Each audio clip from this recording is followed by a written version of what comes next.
Hi friends, रोज PCS classes आज फिर आपके लिए करंट टॉपिक लेकर हाजिर है ताकि आप एग्ज़ाम में अच्छा से अच्छा कर सकें। तो देखते हैं आज के न्यूज़ में कौन कौन से ऐसे टॉपिक्स हैं जो हमारे एग्ज़ाम के लिए इम्पोर्टेंट साबित हो सकते हैं।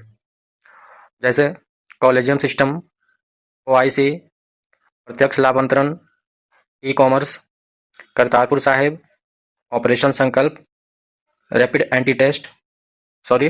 Antibody test, Indian premier league, Sharjeel Imam, hydroxy chloroquine. उसके बाद हम लोग बिहार से जुड़ी हुई पेरेंट्स को देखेंगे और आखिर में कुछ आज के सवाल। तो शुरू करते हैं।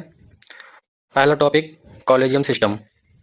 न्यूज़ में कॉलेजियम सिस्टम को चर्चा में रहने का कारण यह था कि कोलकाता हाई कोर्ट के एक जज को मुंबई हाई कोर्ट का मुख्य न्यायाधीश बनाया गया है और इसी कारण से कॉलेजियम सिस्टम आज के न्यूज़ में चर्चा में था। तो जान लेते हैं कि कॉलेजियम सिस्टम क्या है।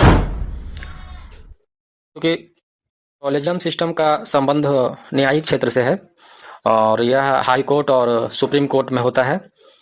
दरअसल हाई कोर्ट और सुप्रीम कोर्ट में 5 जजों का एक ग्रुप होता है जिसमें एक मुख्य न्यायाधीश होते हैं जबकि 4 अन्य वरिष्ठ न्यायाधीश होते हैं और इन्हीं 5 न्यायाधीश के समूह को कॉलेजियम कहा जाता है। हालांकि कॉलेजियम सिस्टम का उल्लेख संविधान में नहीं किया गया है बल्कि यह कॉन्सेप्ट खुद न्यायपालिका अपने तरफ से लाई है। इसके पीछे का इतिहास ये है कि 1993 से पहले सुप्रीम कोर्ट में जो भी मुख्य न्यायाधीश को नियुक्त किया जाता था वह राष्ट्रपति के निर्णय से होता था। तो इसमें कई बार ऐसा हुआ कि कार्यपालिका अपने मनमाने तरीके से न्यायपालिका में हस्तक्षेप करती थी और जूनियर न्यायाधीश को सुप्रीम कोर्ट का मुख्य न्यायाधीश बना देती थी। जैसे 1973 में एन रे जो कि एक जूनियर न्यायाधीश थे उनको सुप्रीम कोर्ट का मुख्य न्यायाधीश बना दिया गया था। उसी तरह से 1977 में कार्यपालिका ने अपने फायदे के लिए यू बेग को भारत का मुख्य न्यायाधीश बनाया था जो कि यह गलत तरीके से बनाया गया था। तो इसी कारण से न्यायपालिका को लगा कि कार्यपालिका हमारे कार्यों में हस्तक्षेप कर रही है। तो 1993 ईस्वी में एक निर्णय आया जिसे 3 जजेज केस के नाम से भी जाना जाता है और यहीं से कॉलेजियम का कॉन्सेप्ट आया और यह कहा गया कि नहीं, अब जो है न्यायपालिका का अपना एक कॉलेजियम सिस्टम होगा और वही तय करेगा कि हाई कोर्ट और सुप्रीम कोर्ट का मुख्य न्यायाधीश कौन बनेगा। तो ये था कॉलेजियम सिस्टम का कॉन्सेप्ट। इसको और अच्छे तरीके से आप लोग देख लीजिएगा। हालांकि हाल ही के कुछ वर्षों में फिर से कार्यपालिका के द्वारा न्यायपालिका में हस्तक्षेप करने के लिए राष्ट्रीय न्यायिक नियुक्ति आयोग का कॉन्सेप्ट लाया गया था। ये राष्ट्रीय न्यायिक नियुक्ति आयोग बनाया जाए जिसमें कुछ सदस्य कार्यपालिका के भी होंगे और कुछ सदस्य न्यायपालिका के होंगे। लेकिन जब इस आयोग के गठन की बात आई तो सुप्रीम कोर्ट ने इसे असंवैधानिक बताते हुए रद्द कर दिया और बताया कि नहीं, इससे जुडिशरी सिस्टम में कार्यपालिका का हस्तक्षेप होगा, इसलिए यह वैध नहीं है। तो यह था दोस्त कॉलेजियम सिस्टम। नेक्स्ट टॉपिक आते हैं ओआईसी। ओआईसी को चर्चा में रहने का कारण यह था कि इसने भारत सरकार से अपील की है कि भारतीय मुस्लिमों पर मीडिया के द्वारा जो गलत न्यूज़ दिया जा रहा है उस पर जो है भारत सरकार कंट्रोल करे। तो इसीलिए आज के न्यूज़ में था। तो जान लेते हैं ओआईसी क्या है। ओआईसी का full form organisation of Islamic cooperation होता है। यह 57 मुस्लिम कंट्रीज़ का एक संगठन है। इसकी स्थापना 1969 ईस्वी में हुई थी और इसका हेडक्वार्टर जद्दा सऊदी अरब में है। जिस वक्त इस ऑर्गेनाइजेशन का गठन हुआ था उस वक्त इसका नाम ऑर्गेनाइजेशन ऑफ इस्लामिक कॉन्फ्रेंस था, लेकिन 2011 ईस्वी में कॉन्फ्रेंस के जगह पर कोऑपरेशन कर दिया गया और अब इसका नाम हो गया है ऑर्गेनाइजेशन ऑफ इस्लामिक कोऑपरेशन। तो ये था friends organisation of Islamic cooperation. और इसके पीछे जो है गठन का, यानी इसको गठन करने का पीछे जो इतिहास रहा है वो ये था कि 1967 ईस्वी में एक इजरायली व्यक्ति ने मस्जिद अल अक्सा में आग लगा दी थी। और वहीं से जो है मुस्लिमों ने एक ऐसे संगठन को बनाए जाने की अपील की ताकि पूरे दुनिया में इस्लामिक स्थानों का सुरक्षा प्रदान किया जा सके। नेक्स्ट टॉपिक देखते हैं, प्रत्यक्ष लाभ अंतरण। प्रत्यक्ष लाभ अंतरण न्यूज़ में था क्योंकि अभी लॉकडाउन का माहौल चल रहा है और इस दरमियान चाहे वह बिहार सरकार हो या सेंट्रल गवर्नमेंट हो, वह प्रत्यक्ष लाभ अंतरण के थ्रू ही लोगों के अकाउंट में 1,000 रुपये भेज रही है। तो ये था चर्चा में रहने का कारण। तो जान लेते हैं डीबीटी क्या है।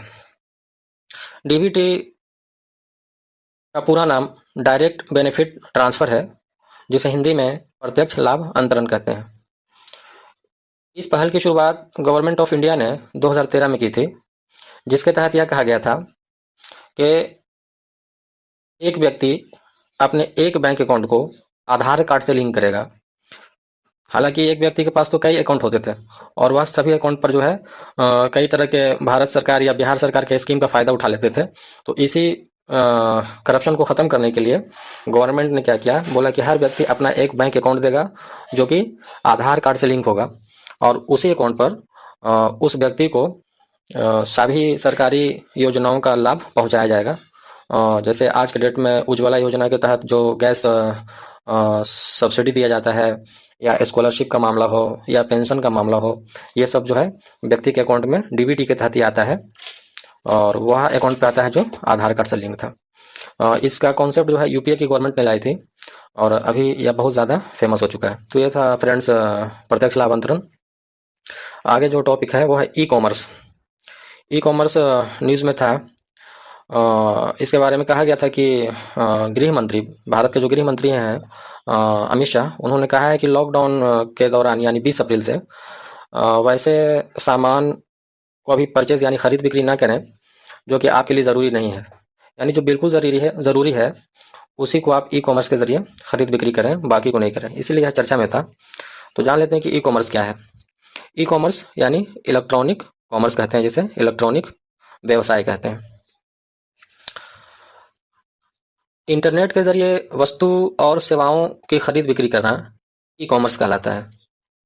आज के डेट में बहुत सारी ऐसी कंपनी है जो ऑनलाइन कारोबार कर रही है, जैसे स्नैपडील, अमेज़न, फ्लिपकार्ट। हालांकि फ्लिपकार्ट का अधिग्रहण वॉलमार्ट ने कर लिया। इस ई कॉमर्स की विशेषता यह है कि यह पेपरलेस एक्सचेंज होता है, यानी इसमें खरीद बिक्री करने के लिए किसी पेपर की ज़रूरत नहीं होती है। और ई कॉमर्स कई तरह के होते हैं, जैसे B2B यानी एक बिजनेसमैन दूसरे बिजनेसमैन से ई कॉमर्स के तहत अपना कॉन्टैक्ट बनाते हैं। दूसरा है B2C यानी बिजनेसमैन टू कंज्यूमर। तीसरा है C2C यानी कंज्यूमर टू कंज्यूमर, यानी एक कस्टमर जो है दूसरे कस्टमर से कॉन्टैक्ट बनाते हैं। मान लीजिए कि हमको कोई सामान बेचना है, सपोज कीजिए फ्रीज बेचना है जो कि हमारे यहाँ पुराना हो चुका है, तो उसके लिए हम दूसरे कंज्यूमर से बात करेंगे, तो उसी को हम लोग कहते हैं C2C। तो ये था फ्रेंड्स आपका ई कॉमर्स। अगला जो टॉपिक चर्चा में है आज के न्यूज़ में है वह है करतारपुर साहिब। करतारपुर साहिब के बारे में न्यूज़ में था कि कल रात जो आंधी आई थी उसमें करतारपुर साहिब में जो गुरुद्वारा है उसके 8 गुंबद टूट गए थे, इसीलिए यह न्यूज़ में था। तो जान लेते हैं कि करतारपुर साहिब क्या है। करतारपुर साहिब जो है वह पाकिस्तान के नारोबा में है और यह भारतीय सीमा से 3 से 4 किलोमीटर की दूरी पर है। करतारपुर साहिब का इतिहास यह है कि यहीं पर सिख धर्म के संस्थापक गुरु नानक की मृत्यु हुई थी 1539 ईस्वी में, और उन्हीं के मृत्यु स्थान पर यह गुरुद्वारा बनाया गया है। और इस गुरुद्वारे में गुरु नानक की कब्र है और लोग वहाँ दर्शन करने के लिए जाते हैं। तो भारत में जो सिख लोग हैं उनको जब करतारपुर साहिब में वार्षिक मेला में दर्शन करने के लिए जाना होता था तो उनको यहाँ से वीज़ा लेकर जाना होता था। लेकिन अब जो है इस समस्या का समाधान कर दिया गया है और अब करतारपुर कॉरिडोर बना दिया गया है। करतारपुर कॉरिडोर मतलब यह रावी नदी के ऊपर 3 से 4 किलोमीटर लंबा एक रोड है, जिससे यहाँ के सिख संप्रदाय के लोग एक टिकट लेकर जाते हैं वहाँ और शाम तक वापस अपने घर चले जाते हैं। एक बात यहाँ पर यह बता दूं कि करतारपुर साहिब का निर्माण जो है वह महाराजा रणजीत सिंह ने किया था। महाराजा रणजीत सिंह ने किया था। तो यह था आपको करतारपुर साहिब के बारे में। नेक्स्ट टॉपिक देख लेते हैं, ऑपरेशन संकल्प। ऑपरेशन संकल्प का रिलेशन भारतीय नौसेना से है। क्योंकि भारत का जो व्यापारिक जहाज है वह जब गल्फ कंट्री में जाता है तो अदन की खाड़ी से होते हुए जाता है। तो वहाँ पर क्या होता है, अदन की खाड़ी के पास कुछ डाकू छुपे हुए होते हैं जो व्यापारिक जहाज़ों की लूटपाट करते हैं। तो इसी लूटपाट से बचाने के लिए भारतीय नौसेना ने ऑपरेशन संकल्प शुरू किया था। तो फ्रेंड्स यहाँ पर आप लोग देख लीजिएगा अदन की खाड़ी के बारे में कि अदन की खाड़ी की भौगोलिक स्थिति क्या है। इसको हम अभी नहीं बता पा रहे हैं, इसको हम आपके लिए छोड़ देते हैं, इसको थोड़ा देख लीजिएगा। नेक्स्ट टॉपिक देखते हैं, rapid antibody test. Rapid antibody test news में था जो कि कोरोना वायरस से रिलेटेड है। इसके बारे में देख लेते हैं यह क्या है। तो रैपिड एंटीबॉडी टेस्ट एक ऐसा टेस्ट है जिसमें व्यक्ति के शरीर से ब्लड को निकालकर यह जांच किया जाता है कि इसके ब्लड में कोरोना वायरस से लड़ने के लिए एंटीबॉडी है या नहीं है। यानी इसमें सिर्फ एंटीबॉडी का पता लगाया जाता है। इस टेस्ट में यह पता नहीं लगाया जाता है कि इसके ब्लड में कोरोना वायरस है या नहीं। कोरोना वायरस के बारे में पता नहीं लगाया जाता है, बल्कि इसके बॉडी में कोरोना वायरस से लड़ने के लिए एंटीबॉडी है या नहीं इसके बारे में पता लगाया जाता है। और इस तरह का टेस्ट की शुरुआत करने वाला राजस्थान भारत का पहला राज्य बन गया है। तो ये था फ्रेंड्स आपका रैपिड एंटीबॉडी टेस्ट। अगला जो टॉपिक है वो है इंडियन प्रीमियर लीग, जिसको आईपीएल कहते हैं। चूँकि 2020 में इंडियन प्रीमियर लीग के 13वें सेशन का आयोजन होने वाला था, लेकिन वही कोविड-19 की वजह से इसे स्थगित कर दिया गया है, तो इसीलिए यह चर्चा में था। तो जान लेते हैं थोड़ा आईपीएल के बारे में। तो आईपीएल की शुरुआत जो है 2008 से मानी जाती है। इसका फर्स्ट एडिशन जो हुआ था वह 2008 में हुआ था और इसका full form India Premier League होता है।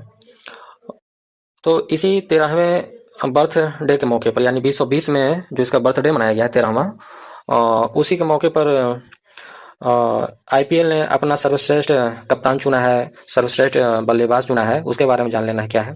तो आईपीएल ने अपना जो सर्वश्रेष्ठ कप्तान चुना है वह है रोहित शर्मा और एम एस धोनी को। रोहित शर्मा मुंबई इंडियंस से संबंधित हैं, जबकि M S Dhoni Chennai Super Kings के प्लेयर हैं। वहीं विराट कोहली को सर्वश्रेष्ठ भारतीय बल्लेबाज चुना गया है, जो कि रॉयल चैलेंजर ऑफ बेंगलोर के प्लेयर हैं। तो ये थी थोड़ी बहुत जानकारी आईपीएल के बारे में, और वैसे तो आईपीएल के बारे में आप लोग हमसे ज़्यादा जानते हैं। चलिए नेक्स्ट टॉपिक देखते हैं। ये था एक टॉपिक शर्जील इमाम। शर्जील इमाम न्यूज़ में छाए हुए थे। इन पर जो है पुलिस ने राजद्रोह का चार्जशीट लगाया है, हाजिर किया है कोर्ट में। तो यहाँ पर शर्जील इमाम के बारे में थोड़ा समझ लेते हैं। क्योंकि ये जेएनयू जवाहरलाल नेहरू यूनिवर्सिटी के स्टूडेंट्स हैं और इन्होंने भारत सरकार के खिलाफ कुछ नारेबाजी की थी। तो इसी में पुलिस का कहना है कि इन्हीं शर्जील इमाम जो नारेबाजी की थी उनसे प्रेरित होकर के जामिया मिलिया इस्लामिया के स्टूडेंट्स ने कुछ ऐसे काम किए जिससे उस इलाके में दंगे हुए, और इस कारण से शर्जील इमाम पर राजद्रोह का आरोप तय किया गया है। तो यहाँ पर फ्रेंड्स हमको ये समझना है कि राजद्रोह क्या है और देशद्रोह क्या है। दरअसल राजद्रोह की जो कार्रवाई की जाती है वह इंडियन पेनल कोड की धारा 124 के सेक्शन ए के तहत किया जाता है, जिसमें 3 साल से लेकर के उम्र कैद तक की सज़ा है। तो राजद्रोह क्या है? तो राजा के खिलाफ में द्रोह करना, यानी राजा का विरोध करना राजद्रोह है, जबकि देश का विरोध करना देशद्रोह कहलाता है। तो राजद्रोह कोई बुरी बात नहीं है, राजद्रोह तो हर ज़माने में होता आया है। कोई भी, चाहे वह जब भारत में राजतंत्र था तब भी जो है राजद्रोह हुआ है, अब लोकतंत्र आ गया है तो भी राजद्रोह हुआ है। तो राजद्रोह एक तरह से ये जनता का अधिकार है कि वह राजा के खिलाफ में कुछ बयान दे सकता है, क्योंकि कार्यपालिका कोई ज़रूरी नहीं कि वह काम देश हित में करती है।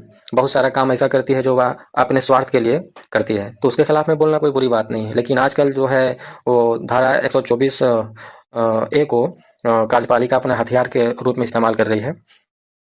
देशद्रोह बुरी बात है। देश के खिलाफ में गद्दारी करना ये बुरी बात है। देश के संविधान के खिलाफ, देश के राष्ट्रगान के खिलाफ, तिरंगे के खिलाफ, तो ये सब जब करते हैं तो ये आपको बुरी बात है, ये नहीं करना चाहिए। लेकिन राजद्रोह में तो ऐसा बात नहीं। हालांकि दुनिया के कई देश हैं जो धारा 124 ए का जो प्रोविज़न है राजद्रोह का, उसको ख़त्म कर दिया है, जैसे ब्रिटेन हो गया, न्यूजीलैंड हो गया। तो ये था फ्रेंड्स आपका राजद्रोह और देशद्रोह चर्चिल इमाम के बारे में। एक जो लास्ट टॉपिक हमको देखने के लिए मिला है वह है हाइड्रोक्सी क्लोरोक्विन। हाइड्रोक्सी क्लोरोक्विन को चर्चा में रहने का वजह यह है कि यह एक मलेरिया रोधी दवा है जिसे इंडिया ने संयुक्त अरब अमीरात को सप्लाई दिया है। और इसी मेडिसिन को लेकर के पिछले कुछ दिनों में अमेरिका ने भारत पर दबाव बनाया था कि वह अमेरिका को भी जो है हाइड्रोक्सी क्लोरोक्विन नामक दवा को भेजे, नहीं तो उस पर भी किसी तरह की कार्रवाई की जा सकती है। तो जान लेते हैं कि हाइड्रोक्सी क्लोरोक्विन क्या है। तो जैसा कि अभी हमने बताया कि हाइड्रोक्सी क्लोरोक्विन मलेरिया को ठीक करने की एक दवा है, लेकिन इसमें यह भी पावर है कि यह कोरोना वायरस से लड़ सकता है, यानी कोरोना वायरस को व्यक्ति के सेल में जाने से रोक सकता है। इस मेडिसिन में यह पावर है। और इस दवा का भारत जो है सबसे बड़ा निर्यातक है, और भारत यह दवा 1940 से बना रहा है। भारत में इस मेडिसिन को बनाने वाली सबसे बड़ी कंपनी इपिका लेबोरेटरीज है, जो कि उत्तराखंड में है। वैसे तो और भी कंपनी है, लेकिन यह सबसे बड़ी कंपनी है। इसके लिए कच्चा माल ब्राज़ील और चीन से आता है, और वर्तमान में भारत सरकार ने 55 देशों को इस मेडिसिन को आपूर्ति करने के लिए निर्णय लिया है, जिसका पहला किट जो है वह यूएई को भेज दिया गया है। तो ये था फ्रेंड्स हाइड्रोक्सी क्लोरोक्विन के बारे में न्यूज़। अब चलते हैं बिहार की तरफ। हमारा बिहार से क्या क्या करंट टॉपिक हमारे एग्ज़ाम के लिए बन रहा है उसे देख लेते हैं। तो बिहार में करंट्स के तौर पर हमको जो मिला है वह है 3 टॉपिक है। पहला अंकित कुमार, दूसरा राजीव शर्मा और तीसरा सलोनी नारायण। अंकित कुमार न्यूज़ में इसलिए थे कि ये आईआईटी गुवाहाटी से इंजीनियरिंग किए हैं, और इन्होंने कोविड-19 से संबंधित मतलब न्यूज़ देने के लिए एक ऐप बनाया है। और चूँकि यह बिहार से के रहने वाले हैं, तो इसलिए यह न्यूज़ में थे अंकित कुमार। सेकंड जो है वह है राजीव शर्मा। तो हाल ही में जो कश्मीर में आतंकी हमला हुआ और उसमें सीआरपीएफ के कई जवान मारे गए, तो उसमें एक जवान राजीव शर्मा भी थे, जो बिहार के वैशाली ज़िला के रहने वाले हैं। तो इसलिए न्यूज़ में थे, इनको थोड़ा देख लीजिएगा। और अंत में जो एक टॉपिक है सलोनी नारायण। तो सलोनी नारायण ऐसी पहली महिला हैं बिहार की जिन्हें स्टेट बैंक ऑफ इंडिया के हेडक्वार्टर यानी मुंबई में उप प्रबंधक बनाया गया है। यानी सलोनी नारायण जो है ऐसी प्रथम बिहारी महिला हैं जिन्हें एसबीआई के मुंबई कार्यालय में उप प्रबंधक के रूप में नियुक्त किया गया है। तो फ्रेंड्स ये था आपका आज का एग्ज़ाम के नज़रिए से करंट्स अफेयर्स। और अब देख लेते हैं आज का सवाल। जैसा कि आप लोग जानते हैं कि पहला सवाल मेरा प्रारंभिक परीक्षा के लिए होता है और दूसरा मुख्य परीक्षा के लिए। तो मेरा पहला सवाल है, कोरोना वायरस को हराने वाला विश्व का पहला भारतीय राज्य कौन बना है? फिर से सुन लें, कोरोना वायरस को हराने वाला विश्व का पहला भारतीय राज्य कौन बना है? सेकंड क्वेश्चन फॉर मेंस सवाल है, कोविड-19 के अर्थ को स्पष्ट करते हुए इसके कारण एवं परिणाम की समालोचनात्मक व्याख्या करें। फिर से सुन लें, कोविड-19 के अर्थ को स्पष्ट करते हुए इसके कारण एवं परिणाम की समालोचनात्मक व्याख्या करें। तो माय डियर फ्रेंड्स, ये था आज का समसामयिकी। तो मेरे दिए हुए सवाल को आप घर में प्रैक्टिस करें, खास करके मेंस एग्ज़ाम के लिए। और हम हर समय कोशिश करते हैं कि करंट्स का जो टॉपिक होता है वह पीटी के साथ साथ मेंस और इंटरव्यू के लिए भी आपका तैयार हो जाए। इसीलिए हम इतना सारा मटेरियल लाते हैं। लाइनर भी हम ला सकते थे, लेकिन वन लाइनर से आपका बीपीएससी कंप्लीट नहीं होगा, सिविल सर्विसेज कंप्लीट नहीं होगा। इसके पीछे आपको कॉन्सेप्ट देना होगा, सिर्फ फैक्ट से काम नहीं चलेगा। तो यही मकसद है कि हम करंट्स पर इतने डीप मटेरियल देते हैं आप लोग को। इसका सही ढंग से आप यूज़ कीजिए, और हमारी दुआ है कि आप कामयाब हों। तो ठीक है फ्रेंड्स, फिर मिलते हैं नेक्स्ट डे। जय हिंद।